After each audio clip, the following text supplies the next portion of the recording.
Hi everyone. Today we will read about my oath. Today I truly believe this unique journey will completely change my life. Today I truly believe that all my efforts will produce generous return. Today I truly believe English will be a powerful weapon in my life.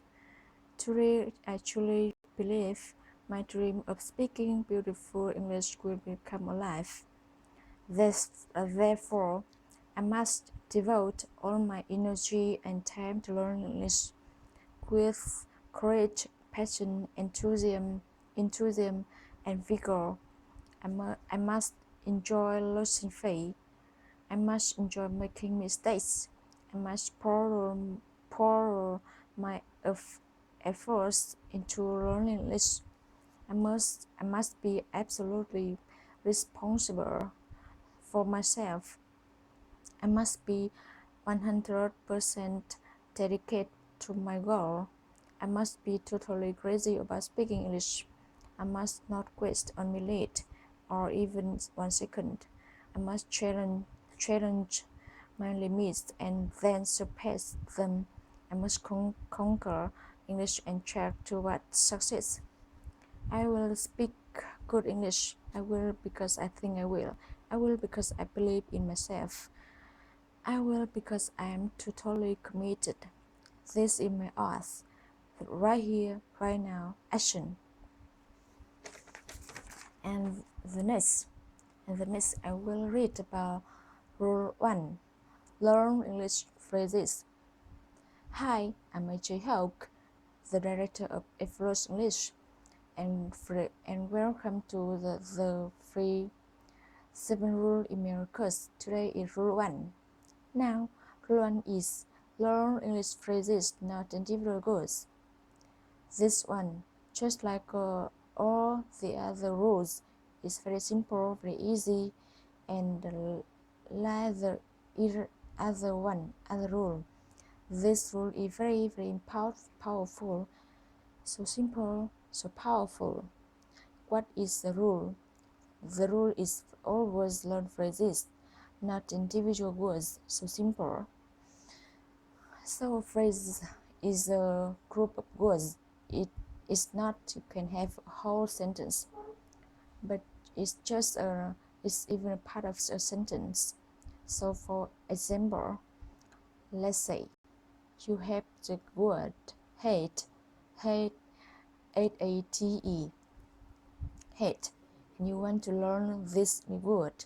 You can, just write down the word hate, and then you will find in your dictionary the meaning, and then you will memorize it. Hate.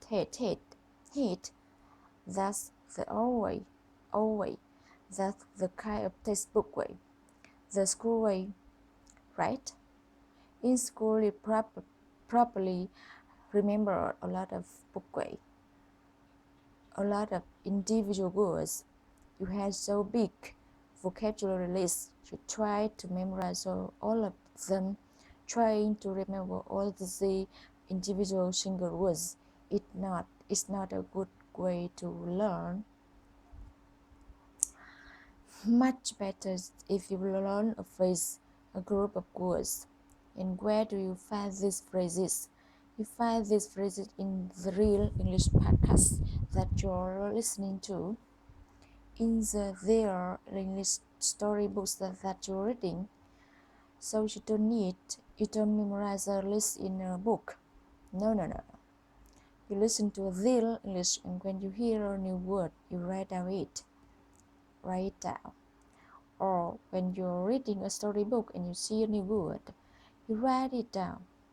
But do not just write down the word. You want to write down the whole phrase or sentence that is in all of it.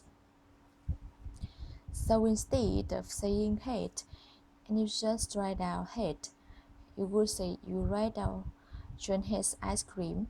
You write down the whole phrase. Why do we do this? What's the power of phrases?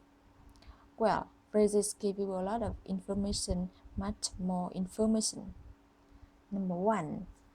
Phrases are easier to remember because they have meaning. They have a kind of a picture, a story, especially when you get them from something that you are reading or listen to. You will remember it. John has ice cream. You remember he how the how remember he hated it. He didn't like it, right? So you have all this extra piece of information. All this extra information helps you remember the meaning of the phrase and the meaning of that word. So it has help to memory much easier to remember. Number 2, there's a bonus. When you learn phrases, you are learning grammar also. You are not only learning an individual word, you are learning grammar. You are learning how to use that word correctly. You don't need to think about the grammar. You don't need to know the rules. It's automatic. This is another way that native speakers learn English grammar, because when we are children, we learn with phrases. We learn group of words, not just one word by one word by one word. Word by word is slow and it doesn't help, and you don't learn any grammar. But when you learn a whole phrase, you write down a phrase, you're getting extra information. Maybe you don't know it, but you are. For example, John has ice cream. Choose that word. That's S on the end. Has, right? John has. Well, you know from grammar study that you know you're making the subject and your verb agree. You don't need to think about that. Just write down the phrase John has ice cream and study it and review it. Always learn the phrase, not just the word. And so in the future, whenever you say he has ice cream, she has ice cream, you will add that S, the S, right? Because that's how you learn it. You learn it correctly. You learn it from a phrase. On the other hand, you learn it from a textbook. You just learn the word hate means do not like, and you only learn that form hate, and you study, you memorize it. That's when you start making mistakes, because you learn it only this one way. You didn't learn it with other words. So sometimes you'll say he had ice cream. You'll forget the S because you never learned it correctly in a sentence, in a phrase. So this is a very simple rule.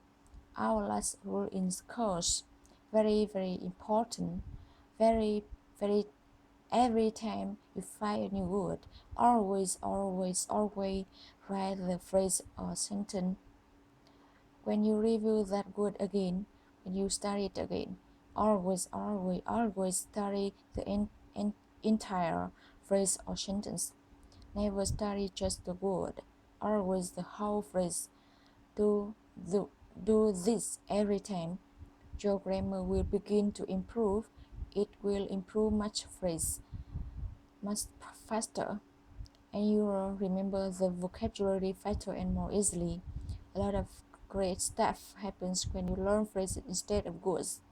So phrase, learn them. I hope you enjoyed rule number 1. Use this rule.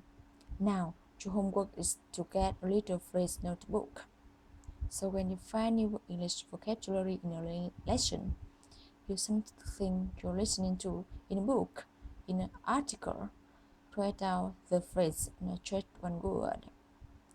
Write down in the entire whole phrase that you find and then review that phrase again and again each day, and you will create a notebook full of phrases, full of sentences, not individual words, never an individual words. Okay, so that rule one. Tomorrow you'll get another email with rule number 2. So I will see you tomorrow. Bye bye. Thanks for watching. Bye bye.